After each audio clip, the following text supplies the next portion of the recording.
Welcome to the Ancient Coin Podcast with Harlan Burke, a show about ancient coins from the viewpoint of a seasoned professional with nearly 30 years' experience.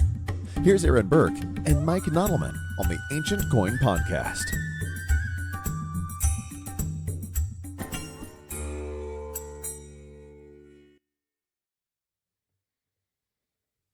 And that sound of whatever it was means it's time for the Ancient Coin Podcast with Harlan Burke. And since I'm Mike Nottleman, you must be. That must be Harlan Burke. He's Harlan Burke. Tonight, we have a very special guest who's going to join us later, the one and only Harlan J. Berk, as well as we have our Pearl of Wisdom. And Aaron has some cool things to show you on a pair of coins. So we'll kind of get to everything involved. But first, you were very intrigued by a specific auction this week, weren't you? Oh, I don't know if I was intrigued. It's kind of boring right now because there's not a lot going on. There are some, the spring sales are starting to come in a little bit. It'll really start taking off in March, more or less. But one sale that's coming up, it's actually, depending on when you listen to this, the auction might be over. That's true. Because it actually is the 24th and 26th through 26th. So it's really over the weekend. Yeah, within the next couple of days. Yeah. And that's going to be the Leu sale. It's our Leu web sale. And it has 3,900 lots. And Leu is very good about a lot of lots. It is. That's why they do it over 3 days. So it's without an auctioneer, guys. So it's going to be all automated. But it's a crap load of lots. And so I guess I picked out a few that were interesting. Lot 16 is very cool, and I've talked about these coins before. These are the Celtic tribes that lived along the Danubian River, and so the Danubian River it's really mostly Celts that were living along the river at the time, and it goes all the way from the Danubian Delta all the way to the Black Sea. And so they lived all up inside there. And they, the Celts, these tribes, they really liked to emulate the coins from whatever regions they were. So this particular one looks like a Philip II, the father of Alexander the Great. But it has that very Celtic looking horse on the back. It doesn't, these aren't meant to fool anybody, but they were obviously trading with the Macedonians in the north, and so they were issuing coins that they were used to seeing image wise, even though it had no correlation at all to the coins of Philip. Now here's what's funny is, so I actually recognize, and this is not from ancient coinage, but underneath the horse there's a three-legged image. I don't know what they're calling it, but this is actually very, very common in English coinage. Yeah, that's a Triskelion. A Triskelion is basically it's used throughout the whole ancient Greek series, and it's really we actually talked about it once on the show when I was talking about one of the coins. It has to do with motion, I believe, and showing space and revolving. I believe that's what it has to do with. And in British coinage, it typically has three legs. It's correct. Very common on coins of the Isle of Man and on other really small, protectorates. Mm-hmm. Yeah, and it's the same here. It's just, this is the Celtic version of it, and the Celtic, they really get into these, just look at the horse the way it is, and this kind of these stick figures, and just they get very elaborate, and the more elaborate these things are, the more expensive people or more money people spend on them, because they start looking like Picasso in a way. Well, the horse seems to be prancing. Oh, definitely, for sure. But I thought this was a cool thing to show. I love the fact that ancient coins, the art transitioned even to other cultures that were nearby and needed to trade with the Greeks. And so they were actually copying their coinage so that they would accept it. Beautiful coin. And Alexander the Great came in and defeated a lot of these tribes and kept them at bay. And so part of this was out of respect as well for the Macedonians at the time. So So if this you one's want to, starting at 500 francs. Where do you think it'll end up? probably around 12 to 1500. Okay. That's really not that bad for this coin. No, no, and they can go higher. It's just they can be all over the place. And that one's decent. I've seen better, but it's actually a really nice coin for the type. Um, and but some of these get really crazy with their style. It's I actually really like them. I try to buy them when I get a chance because there's coins of Thasos that they copied as well, and they look really cool too. Very disjointed and just kind of um it reminds me of a kind of a cubicle Picasso like Okay. craziness, Sure. you know. Abstract. So abstract, that's right. That's right.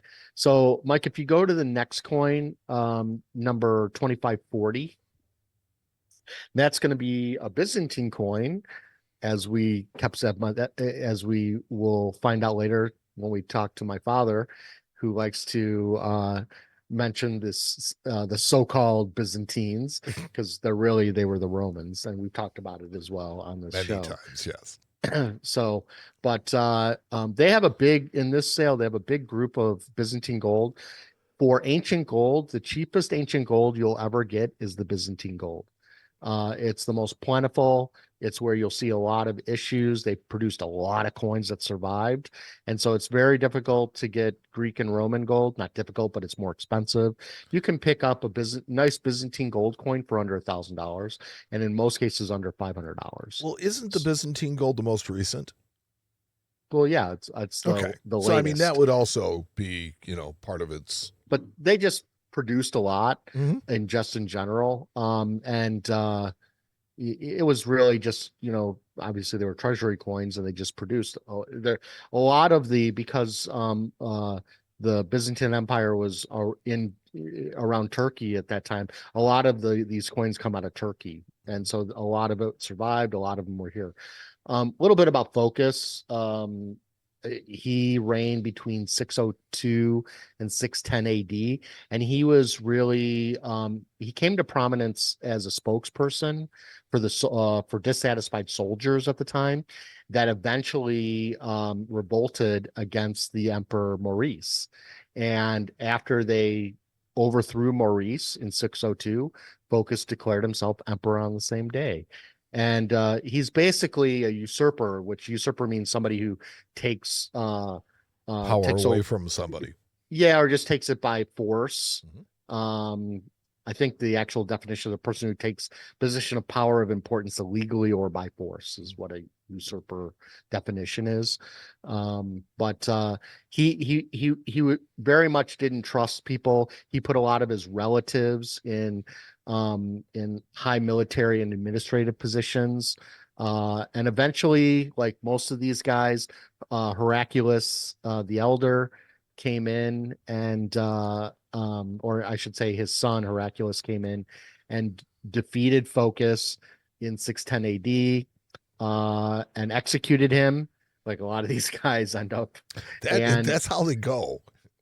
well, that's how you get rid of your competition, right? Yeah. You murder them. So It's and then very he effective. declared They don't come back from that. no, they don't. No, they don't. Their kids might, but they usually killed them too. Yeah. And then he declared himself emperor in 610 AD. So, but Phocas did produce a lot of coins, and so you can find a lot of coins in mint state condition, like this one. And what I would say is, on coins like this, the beard is really important. See how crisp that beard is. Seeing the full name of Phocas there. The victory side, not that strong. But again, this coin should sell for between $600 and $900, somewhere in that range. You can see that starting price of 100 is a little ridiculous. So How big is it? It's got to be tiny. no, I mean, it's relatively, I would say, about the size of a nickel. Okay. They're thin, but Sure. they have some size. Okay. So, and then moving on, Mike, if you go to, I wanted to pinpoint these group lots. So, they have 240 lots of group lots in this e-sale, and a lot of the e-sales throughout Europe are doing this now, and you can, if you are a part-time dealer or you like to have quantities of coins, these are really great. You can go in and they are very competitive, but there's ways of buying big quantities of coins for not a lot of money. And then if you are practicing numismatist, these are great because you can buy a group and then work on doing all the attributions for them, and figuring them out. But I just bought from another auction house. I bought 356 Roman bronze coins, and I paid about $4 a coin. So, even as a dealer, you can find a lot of deals in these things. The only thing I would say is make sure you check to see what the buyer's fees are, what the exchange rate is, and then figure out your price per coin and figure out where you want to be with your bid, because it can get away from you pretty quickly on these things because they do get competitive. Yeah, I was just looking at some of the lots and looking through some of the lots, and it's interesting to find, all these different coins all together in groups. Right. And so, you'll find more and more of these in e-sales these days. And they are very competitive because a lot of dealers are buying these things, not just collectors. It's just a lot of dealers competing for these, because if you buy them in a group and you do the work numismatically, you can make some good money off this stuff. So, but that goes for everybody, right? Yeah. If you're willing to put in the work, there's usually some profit in there. Right. But it again goes to show how many ancient coins survived. A lot of ancient coins survived. Yeah. A lot, guys. A lot. And so these are coins that didn't make single lots. So they're putting them in group lots. So check it out. And also for you guys that are into, wanting to just acquire lots of coins, it's a great place to go and look for coins in quantities. So anyway, that's the Leu sale. There's obviously 3,900 coins more that you can look at, but here there's plenty to occupy you. But we're only going to profile a couple. So that brings us to an interesting thing that happened this week to me. Mike, if you want to go to the slideshow. Sure. Thank you, sir. Oh, absolutely, sir. So this is a coin of Trajan minted at Alexandria in Egypt. So this is a provincial coin of Trajan, and then you have on the reverse figure driving a quadriga of elephants. Yeah, I was going to say these are elephants. These are elephants. That's right. And so this would have been minted between 98 and 117 AD. The denomination is called a dram. And this is just a large, even though it doesn't sound like, we've talked about the silver drams of the Greek period, but in here, these are actual bronze coins that are fairly large. You can see my hand behind it. Pretty big. It's about the size of a quarter, right? No, much bigger. Much bigger. More like $50. Okay. So, but if you look just to the right, you can see, so I bought this coin out of Israel, and I bought it from a Israeli dealer who actually is one of the best cleaners in the world for ancient coins. And he's been cleaning ancient coins for 40 years. And if you look, that's the reverse of the coin before it was cleaned. And so you can see it was completely encrusted with sediment from the earth, and he spent a lot of time cleaning this mechanically to get rid of all the incrustation and to bring out the details. It is amazing the job that he did on this. He did. So what's even more interesting about this, Mike, so I sold this to a dealer who then submitted it to NGC, and if you go to the next slide, oops. Wah, wah. They said not genuine. And so, of course, I knew the coin was okay. I could see that there was green deposits on it. I'm not sure why they said it was fake. So, of course, I sent it to the Israeli dealer who I bought it from and said, before you get mad, I just want you to know that I believe you, but I wanted you to see it. He kept his photo from when he cleaned it. So if you go back to the first slide, so there's the coin. It's obviously ancient. It's obviously, I mean, it's not like somebody would make a fake coin and then add thousands of years of sediment to it. Well, the turnaround time on that's kind of long. Right. Right. It I mean, I sold the coin for like $450. It wasn't a big deal. I gave back the money immediately. No problem. But it's obviously the coin is real. Everybody makes mistakes. But the problem I've always had with NGC not having any skin in the game is when they make a mistake, dealers pay for it. Mhm. And when they make a mistake, nobody pays for it. And so, except the dealer. And what's worse about that is that, they're having an impact on stuff without putting any real value into it when they guarantee it, because whether they're right or wrong doesn't really matter all that much. No, and I mean this isn't a big deal, but and like and maybe now the Israeli dealer he he actually does authentication work for the Antiquity Authority in Israel. So he's part of the government that does work for the Antiquity Authority. And so he knows his stuff. And so I think he was probably going to talk to David Vagian about this coin in particular and show him like, look, guys, it's maybe you didn't like my cleaning job or something, but well, I think that'd be a good learning experience for NGC though, is to talk to him and say, okay, look, it's like, here's what we saw and this is what we thought. And maybe he could help them to understand better what actually happened.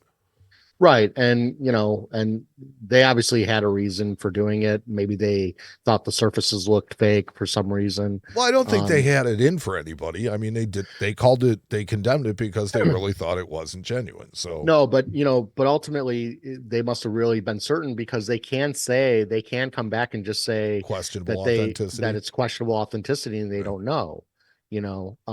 I can tell you that if you look on the far left on the edge of the reverse, you can see two little bright green spots on the edge. And those actually, you look under magnification, that's actually ancient incrustation, ancient patina that's there. So yeah, they could have taken an ancient coin and restruck it and made it modern, but this is obviously not the case. So, I just thought it would be a great learning experience for all of our listeners. And I'm not really trying to I sort of am poking at NGC, but I'm also like at the same time just saying that this is the problem with ancient coins in general. And sometimes even the people who are vetting these things, they need all the information before they make a decision, because it does hurt the bottom line of legitimate dealers that are just trying to do the right thing. So through no fault of their own. No. And I mean, the dealer I sold it to, they don't have any problem. And I showed it to them so they understood. And they even said to me, look, Aaron, you're legit. I totally don't worry about it. But I said, I understand that, but I still want you to see what the situation is so you understand as well. So and look, I mean, I've had coins that I've sold over the years occasionally that come back from NGC that were fake, and I had to give money back, and and I was happy to do so when I realized that we made a mistake as a company. So and the other thing everybody is, makes mistakes. Of course, but it all comes down to when they make a mistake, it costs other people money. It doesn't cost them money. They're playing with other people's money. Right. Exactly. So, and it's a good service. It's just a matter of, getting it right. And I know there's a lot of battles going on behind the scenes with NGC and some of the bigger firms. I saw some of that in New York playing out, where they were having debates on why they thought something was ancient and the auction house thinking it was real. And both are very, very good academics on both sides. I'm not naming names because it's not my business to name it. But my point is that ancient coins have always been there for the market and the industry to vet as a whole. And so when you have three people, and it's really just David and Barry for the most part, who are deciding whether something is real or not, that may not be enough people. Sometimes you have to show this thing around to 3, 4, 5, 6 different dealers before you get a consensus. And so that's the only issue I might have. I know sometimes they will show coins to other people that they're not sure about, but that might be happening less and less as their confidence grows and what they think that they know over other people. That might be the case. So, but I think that's always been the problem with authentication, is that it's better to do it as a group, as a industry, and less of single people or single companies doing it. But there's also been really positive things that NGC's done for the market at the same time. So it's a catch 22 situation. But it shows you that nothing is completely good or completely bad. Right. There's up and down to everything. And like even when I was talking to the Israeli dealer, he said, I've seen a lot. He's an expert on Jewish coins, obviously. And he said, I know lots of Jewish coins that I've seen in NGC holders that are 100% fake. And so, yes. And he's an expert in that area, so he would know more than most. Sure. So, bottom line is that we're all here for the same reason, and that is to further ancient numismatics, or just numismatics as a whole. And none of us are out to screw anybody, and we all want to get it right. Right. And sometimes we're going to get it wrong, and it will take several iterations to get it right. But eventually, I think we, on the whole, get it right. Right. So anyway, that brings us to our pearl of wisdom, and I think it's a great way to go in there because we were just talking about it. And my pearl of wisdom is kind of something that I lived my life to as well, and it's not really a business thing. I was thinking we've covered so many pearls of wisdoms here. We're on number 40. This is number 41. Yes. So you run out of some pearl of wisdoms, guys. So your necklace is full. Is that what you're telling me? It could be. But ultimately I think that we all just need to be, there's a lot of, with politics and the world and a lot of people against each other. I think ultimately we just all need to be good to each other. And so that's my pearl of wisdom. Guys, let's just be good to each other. Jerry Springer. Be good to each other. Be good to yourselves and each other. And, so yes, what the world needs now is love. That's what I should be playing right now, the Dionne Warwick song in the background. Exactly. Or the Beatles. Yeah, let it be. Let it be. Yeah. So all we need is love. So it's I think that a lot of times we all come from different places. We all have different backgrounds, and we are definitely in different places in our lives. So because of that, we're going to have different viewpoints, and we're going to have different priorities. And a lot of times that means different politics. And, as a coin community, we have to kind of let that part of it go and focus on the coins and focus on how that brings us together so that we can solve the other problems later. But for right now, let's just get together. Let's enjoy some coins and let's have some fun. Right. And speaking of having fun, we've got something special for our listeners. You want to go to it? Sure. And we are joined tonight by a very special guest, somebody very near and dear to the program. Aaron, would you like to introduce your father? I certainly will. My father, Harlan Burke. How you doing, Dad? Fine. How are you today? I'm good. I just saw you earlier today, but I'm still doing well. So we're going to talk about your 100 Greatest, Volume 3, third edition of the 100 Greatest Ancient Coin book. The first two sold out, and so now we're on number 3. Available in bookstores nationwide, and at the HJB website, hjbltd.com. Yes, sir. Thank you. We noticed some cave paintings on the back of a coin book. How did that happen, Dad? Well, I like to do in numismatic book what no one expects. So I was very interested in the cave paintings of France and Spain from 30,000 to 10,000 BC. By the way, cavemen did not live in caves. There's too much bad shit. If humans started to be developed were developed in 1 million years ago. People from 30,000 to 10,000 years ago were the same as us. And since this book is about coins, and coins explain human nature and the change in society, I thought that the cave paintings were the beginning of that, the thing that's most recognizable. And that's why I did that. And the cave paintings were done in caves where people frequently where they didn't live, or sometimes so deep they could hardly get to it. And humans in these French and Spanish caves, humans were never shown. In fact, the drawings are interesting in that they always had a black outline, but nothing was facing. And that's because they stood on a pedestal and held up a drawing of an animal and had a lantern of stone and oil casting light on that piece that was being held up, and then they drew around the shadow in black crayon, and then they painted it in. That's why cave paintings are always in profile. Red, charcoal, by the way, are always in profile and never with the head turned. Yeah, those crayons, they didn't really work out back then, but charcoal sounds better. I never realized that they were always facing us. I never noticed that until now. They were always in profile, never faced.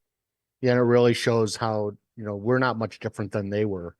In fact, they never were pictures of humans, but they were human hands that were outlined and drawn. And I assume that these are people who came to see the paintings and identified the fact that they were there. There's even a case, as far as people viewing these, that one of the paintings was actually overpainted without removing what was underneath. But these people kept some of their paint in shells, and the shells were from the ocean, which was hundreds of miles from where the cave painting people lived.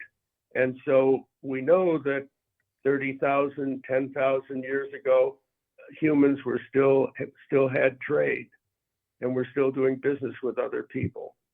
They probably had language. If they had writing, they may have, but it was probably on something that didn't survive. And so you were showing the early form of art here as a correlation to what the coins were going to become later? Right. A description of human life, which is what the coins do as well, although they're more specific. Right. Now for Mike, if you want to go to the next slide, for people who don't know the way the book is laid out, if you look at the bottom of the page, you'll see a chronological calendar there. And the beginning of coinage is 650 BC. It started with this striated type from Ionia. And then the fall of the Romans, which we now call Byzantines, which was a made-up name, as Dad, you like to say, was in 1453 AD under Constantine IV. And you can see that there's a little mark at the very end.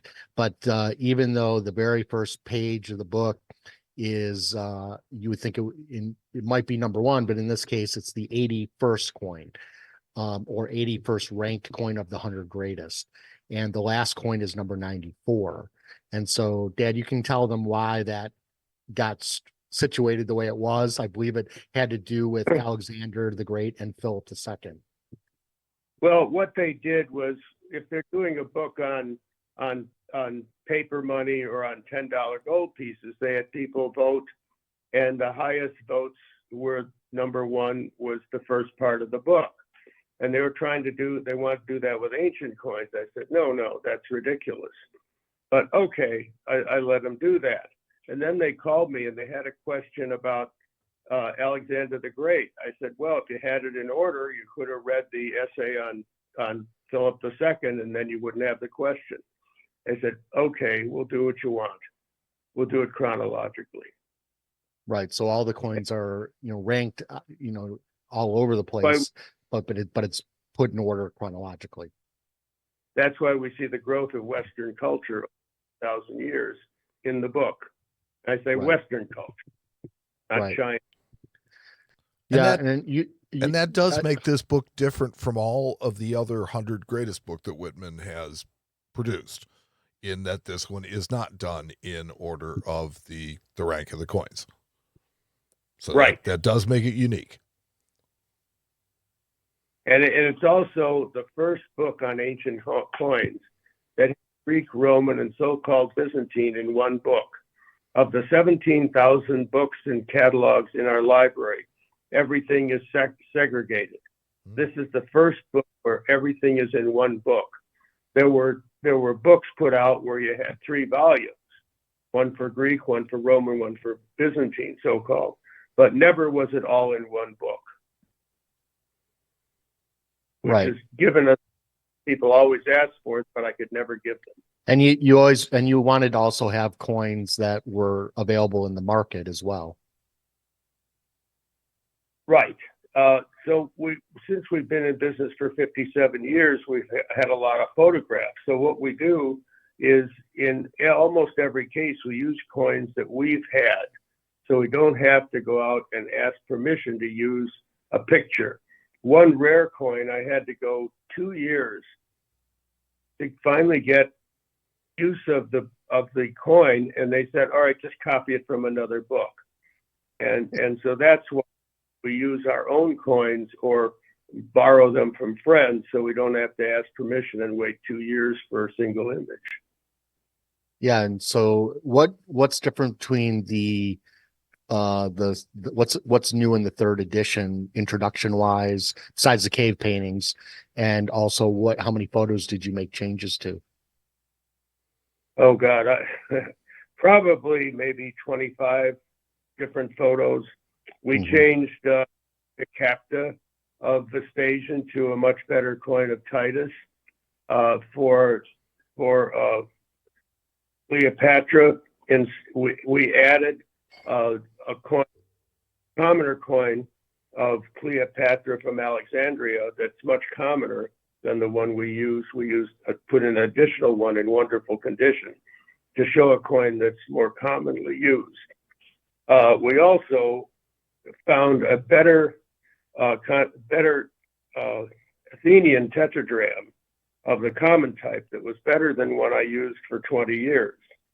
But to that, we put in new dating of Athenian tetradrachms. Yeah, we can go to the next slide, Mike, if you want to go to the next slide. So this is the new dating that he's used. So if you want to go and explain that whole page, Dad, you can. It's up on the screen right now. Okay. Before we go to that page, the first coins issued by Athens are called Wapenmünzen, which means blazoned knighthood. So the symbols on the coins represented probably different family groups. And they were minted from 545 to 515. Now, what's called the civic mint by Celtman was the first coins with Athena and the owl. And they were made from 520 to 495 BC. And he called it the civic mint because he thought that Athenians could never mint coins that good for regular issues. So he said these were probably prizes. In fact, these were patterns that were used for the development of the Athena and owl type. And just about when it finished, they had the war with the Persians. And the Persian War lasted for about, 20 years. But in the coinage, after the Battle of Marathon, we had a crescent owl that was put in the coins in 485 BC. And Chester Starr wrote a book where he showed all of the coins that had 4 tail feathers down, which were the earliest regular issues. And he only had 219 coins to work with. That's all that there was. But since there was a little hoard of 70,000 Athenian coins found, not terribly long ago, but I don't know when, we've gotten a lot more information. And so Chester Starr put these in a grouping, group 1 through group 5. Group 5 ending in 455 BC.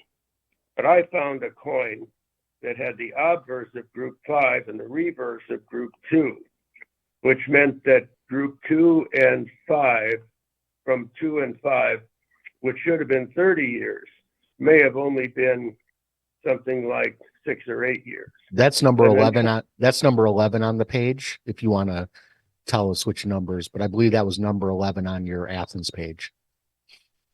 But if you look at number 10, that has a W on it, so we know that it was Eastern. But there's a lot of coins that don't look like that. But these were coins I've always felt were not minted in Athens, and that one coin is proof. But there's many without the letters, and they were probably done in Judea or Syria. So if you had silver and you wanted coins, you don't send it to Athens, you'd never get it back. So they minted their own coins using the standard type. But artistically, it was a little off, and the owl is a little long and oval shaped, and the Athena is not as beautifully done. Go ahead, Ted. And the civic ones are the number 1, 2, and 3, correct? Number 1 and 2. 1 and 2. Yeah, 3 is an early of the Persian War thing, and they issued so many coins that you end up with number 4. The art was good, but the issue was worn and sloppy because what they had to do is get money out to pay the soldiers and to pay for the war. So we started out with number 3, but very quickly it went all the way down to number 4. And then when the war was over, they went to 5, where they added the crescent moon and also started much better artwork. Now, group number 5 is probably 25 years before group number 2, because 5 is almost like a refined item that was better than the horrible things they were producing during the war. But then when you get to coin number 6, you get a very beautiful Athena and a really exquisite kind of an owlet. And then later on, you get an even better Athena and an owl that's more mature. So it develops rather quickly, but group 1 was much earlier than group 2 through 5. And so this really shows new dating based on your research over the years, that a lot of people should take, close notice to in this book. Right. And my favorite thing is, it always bothered me, and no one ever did a book. So I finally had to say, look, in 425, what looked like Athens was not, because it was much sloppier and a different shape. Mm-hmm. So you call it an Eastern Athens type. Yeah. Right. And if you look on the cheek of Athens, you'll see Signa that's right on the cheek. That was actually in the die. It was actually carved in die. It wasn't added later because it was actually raised. So it wasn't an afterthought. It was actually part of the production. So that's really great. So Mike, go to the next slide. One of the, obviously this is the number 1 coin. Dad, I brought up the Ides of March. We changed both of these coins, The silver one is the Hunt one, the Hunt specimen. We actually, my dad and I bought this coin many, many moons ago for a fraction of what it just brought. And we held that 112,500. And we held it for a year and then sold it on payments. and then here I just bought it for a client out of the heritage sale for $650,000. So it's gone up in price since the last time. And what's even really cool about the gold one with the hole, there's only 3 of these in existence. One's in a German museum. One we talked about many times on the show has been confiscated and it's gone back to Greece.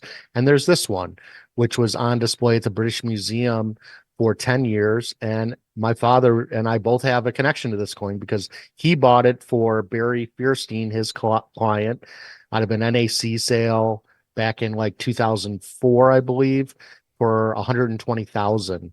And then Barry sold his collection back through them, went for 430,000. Then that gentleman put it on display. And then when it came off display, I bought it for my client for 2.5 million. So these things have gone up quite a bit. And so we changed these coins as well.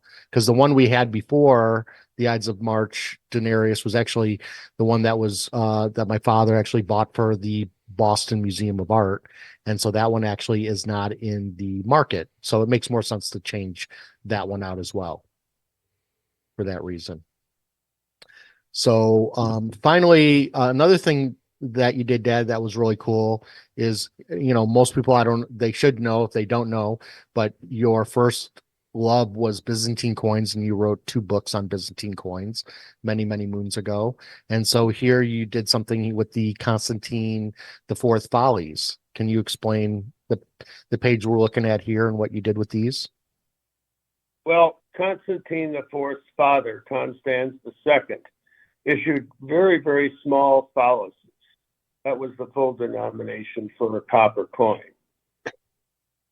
Constantine IV came back and issued a really beautiful large coin that was very similar to the coin that Justinian minted 155 years earlier. So what this shows us is that while the cave people did trade 30,000 years ago, the ancient Romans had very good historical books and knew a lot about ancient history because he copied the idea of Justinian's book. So he started out with himself as a young man holding a globus cruciger. That's a globe with a cross on top. So they knew the earth was round. And on the reverse was a combination with an M and his 2 brothers, Heraclius and Tiberius. Now, shortly afterwards, came up with a coin where it's more militaristic, where he's wearing a uniform and a sword over his shoulder. Now, the next coin, number 3, shows him more mature with a beard and a mustache, but he must not have liked it because that's the only coin in 680 to 681 that ever showed that. Now, in the 30th year of his reign, he got rid of his brothers. We don't know how, but it must not have been really great. And he came up with a year 30 with an XXX instead of his brothers. Maybe he put the X on their face. And the sign is very beautiful, militaristic, very sharply cut. Now, the next year he did a 31. What's interesting is since the book came out, Frank Kovacs sold me another one, year 31, but on the shield, instead of a horse and rider, like you'd find on the British sovereigns, this one had a globe, had a X, what's the word, Aaron? Cross? Had a Chi-Rho. Oh, Had a Chi-Rho. yeah. Right. The initials Only for Christ. That only weighed 10 grams. Now, the fellow who sold it to me thought it had been cut down. But in fact, if you cut it in half, you come up with what happened to Constantine IV's coins after his death. They actually had inflation and they cut them into quarters. And that's why Constantine IV follies are so rare, because Constantine IV, Tiberius III, and before him Leontius took over. And then Constantine Leo Justinian II, son of Constantine IV, came back and he also cut them. So there's 2 of the son cutting the coins and two of the people who threw them out cutting the coins. So you've got all these phalluses cut into quarters. Now, what's really interesting is the year 31 that has the Chi-Rho on the shield is very interesting. It had to be a very short issue because he was still dating the coins year 31. So this had to be a very short issue. Now, again, to show how interesting history is and how much people knew about history, Leo III in 717, when he took over, issued a group of very rare coins that show Chi-Rho and year 31. So 30 some years later, he's commemorating the last issue of Constantine IV. So it shows that there was a lot of written knowledge and information that was kept that hasn't survived because it's probably written in paper or something like that. And so these people were very knowledgeable in history. First from Justinian to Constantine IV, and then from Constantine IV to Leo III. That they knew, they came back and used it. Very cool. Mike, go to the last slide. So so here I have a photo of all three of the books, volume 1, 2, and 3, and only if any of you know about the Whitman series, they do the 100 greatest US currency, world coin, ancient coin. Obviously, I think there's a few more, right? There's one on gold coins, there's currency, there's all kinds of 100 greatest. And to my knowledge, only 100 greatest US and 100 greatest ancients have been done in 3 editions. So it just shows the popularity of this book. Oh, another thing we put in this book is Nero designed the port of Ostia, which was very famous. Coins are very famous. But recently we handled a coin of Tiberius, Trajan, the finest Trajan, showing the port of Ostia, and it's much, much smaller. So the port of Ostia had been filled with silt and garbage, and Tiberius, 98 to 17. Trajan. That's the thing about being 95 years old. Sure. It showed a much smaller port, but he had restored it. And that's in the book. So what other you're working on a new book now, aren't you? You want to tell us about that? Yes, there's a book that was written that was really quite horrible, and the fellow who wrote it so he could learn about Greek and Roman coins. And he did the cities alphabetically. And so what in the book, you've got a coin of Caracalla, a colonial, not a Roman issue, on the same page as an archaic Greek silver coin, just to do the cities. But so they wanted me to redo it. This was the handbook of ancient coins? Right. And it was done by Harold Kowans. Was that who did it? Right. His cousin, who lived in California. So what I've done is I've gone through. Well, I started out with the first coinage, and wrote that up and showed the pictures and all the denominations. Then after that, I used a system that's used by the British Museum, and I started out with Sicily and then Italy and moved on. And so I'm taking each city that I want to use and giving them a page or half a page, or for Syracuse, 3 pages. And we're going through from 650 BC to 1453 AD, giving each city whatever it takes to show the city. Now, we're using the best quality coins, but we're using generally common coins. So it'll be coins that when people go to a show and are looking for a coin and they've got the book, they can find the coin that they're seeing in the showcase in the book. And then we'll bring in some major rarities just to show people how wonderful the best coins look. And so we've gone to the ANS and Gorny and Mosh, and they'll give us pictures that we haven't handled before. Mm-hmm. So this is more of a robust 100 greatest, where it's really a much more in-depth book on ancient coins as a whole. Well, honestly, Aaron, it doesn't even sound to me like 100 greatest as much as this is more like a guidebook too. It is, and that was the book. It was the Guide of Ancient Coins or something like that. So it covered everything. Sure. And they've been wanting to redo this book for a long time, and they finally hired my dad to do it. Well, it's really nice to have, pictures of something that the average collector is going to look for. I mean, don't get me wrong. I love watching all the, the great ancient coins that come across your desk, but it's like for the average person that's going to a show, the new one that Harlan's writing seems to be a much more utilitarian resource. Well, what this is common coins in wonderful condition. They're in wonderful condition just so people will see what the total design looks like. Now, they asked me to do prices. So I'm putting in the back of the book prices, but it's going to say the coin pictured is worth this. A better one is worth slightly more. A lesser coin can be worth a tremendously amount less.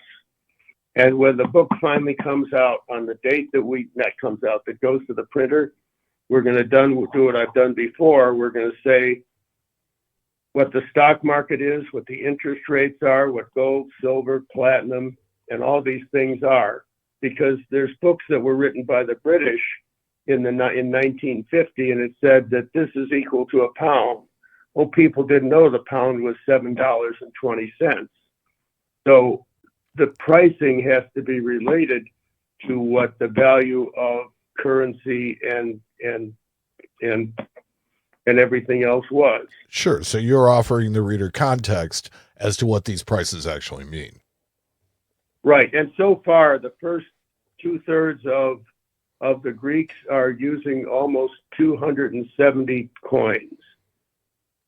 So you'll be able to see almost everything you ever want to see or something similar to it in this book that you'll be able to carry around with your hand. That'll be about 300 or so more pages. That's great. When are they thinking it might be? When do you think you'll be done with it? Well, I've got this very brilliant girl, Paige Garrett, and I do a brief history of the city or the individual, and then I pick out the important coins, and we go through our file, we find the coins we want to use, and then she does what I could never, ever do. She sits on a computer and puts the pages in order. Whatever we pick out go in order, and then I say, okay, this should be larger, this should be smaller. But, if I tried to paste up a page, it would take a day to 2 days for every page. And we can do 3 or 5 different cities in one day, which is amazing. Without computers and someone who's only 21, it would not be possible. Well, so Harlan, after all, it is her name. Oh, Garrett, right. So you're thinking next year, probably it'll be out? Yeah, it takes them a while. And unfortunately, they print these things in China. But I think that we'll have this book done by July. Mm-hmm. And when they told me to do it, I said it might take a year or two. But I think we'll have it done in 6 or 7 months. That's great. So, anyway, thanks a lot. What'd you say? The Greeks are the hardest part. The Roman and the Roman Republic will be easy. Sure. That makes sense. Of course, I said Greeks, but I was wrong. Right. All right. Well, ladies and gentlemen, our founder and our benefactor, Harlan J. Burke. Thanks, Harlan, for joining us. You're always a treat to have on our show, and I hope you'll come back and join us again. Well, thank you for inviting me to your international platform. All right. Thanks a lot, Dad. Appreciate it. Take care.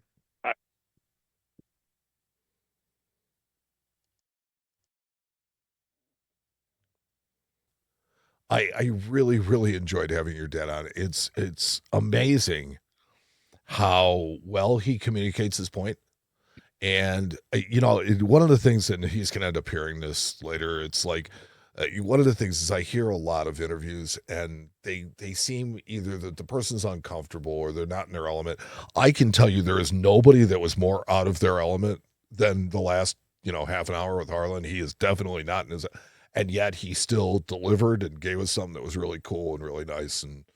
And so if you want more of that, you can let us know. But you can also stop into our shop because I will tell you, amazingly enough, this man comes to work every day. Every day. So yes, and he loves to talk to customers. Very unlike many of the company heads and founders that I've known in the past. Very uncharacteristic. It's very true. Every customer that comes upstairs that wants to buy ancient coins, he waits on. Mm-hmm. And partly because I'm too busy and he's willing. And so between the two of us, I'm more than happy to let him take that over. It's absolutely amazing. He is so wonderful with customers. Yeah. And I think people are like, wait, aren't you the owner? Yeah. I mean, that's the thing. Yeah. It's like, they come downstairs and we're waiting on them in the shop and, they want to go upstairs and it's like, oh, well, is there really a Harlan? Yeah, there's a Harlan Berk. He's upstairs. You want to go meet him? And it's like, you take him upstairs and he'll sit down and he'll talk with them for, Right. It's amazing. It is. It's really good. So, yeah.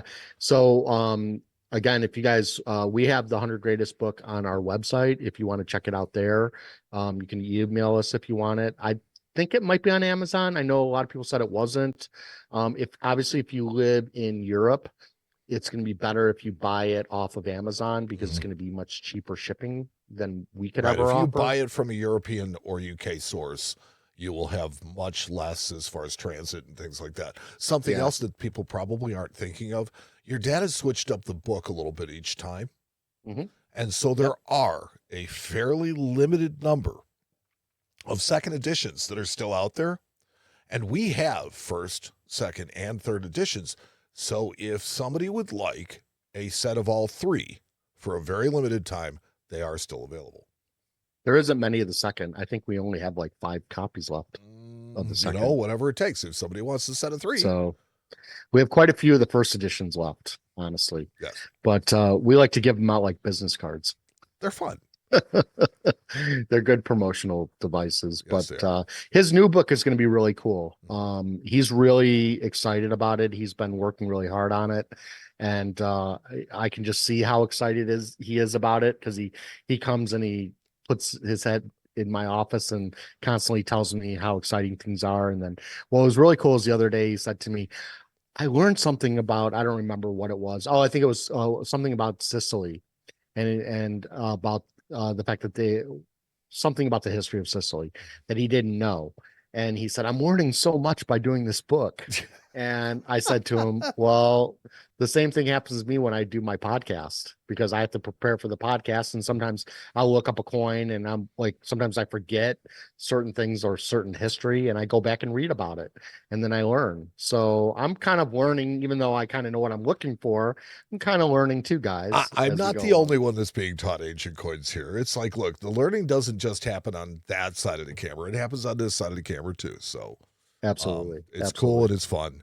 Right. So thank you everybody for tuning in tonight, for watching us. If you have any comments, criticisms, questions, you want to tell Aaron that he's a lousy golfer, our email addresses are right there and you can feel free. I've really got nothing else. Thank you for listening. You got anything, Aaron? Nope. Thanks a lot, guys. Thanks for all the great support. Yeah. Thanks for your great support. And we'll talk to you next time on the Ancient Coin Podcast with Aaron Burke. Thanks for listening to the Ancient Coin Podcast with Aaron Burke. We'll return with another episode soon. Meantime, you can join our private group on Facebook. Just go to facebook.com and search the Groups tab for Ancient Coin Podcast Discussion Group and ask to join. There you can become part of our community, where we share and discuss ancient coins, as well as the show, the ancient coin market, auctions, or just to give our own opinions on things in order to learn together. Join Aaron and Mike again soon for the next episode of the Ancient Coin Podcast with Aaron Burke.